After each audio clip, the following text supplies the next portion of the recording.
Днес получих най-прекрасния подарък на света. Няма такава изненада. Слушайте, сега ще ви разкажа.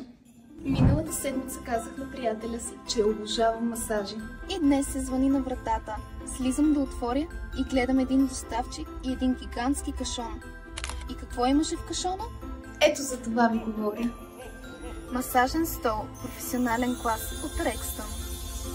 И му звъня на моя и му казвам: Мило, страшно много ти благодаря, ама не е ли прекалено скъп този стол за подарък? А той ми казва: спокойно, няма никакъв проблем, взел съм го на изплащане.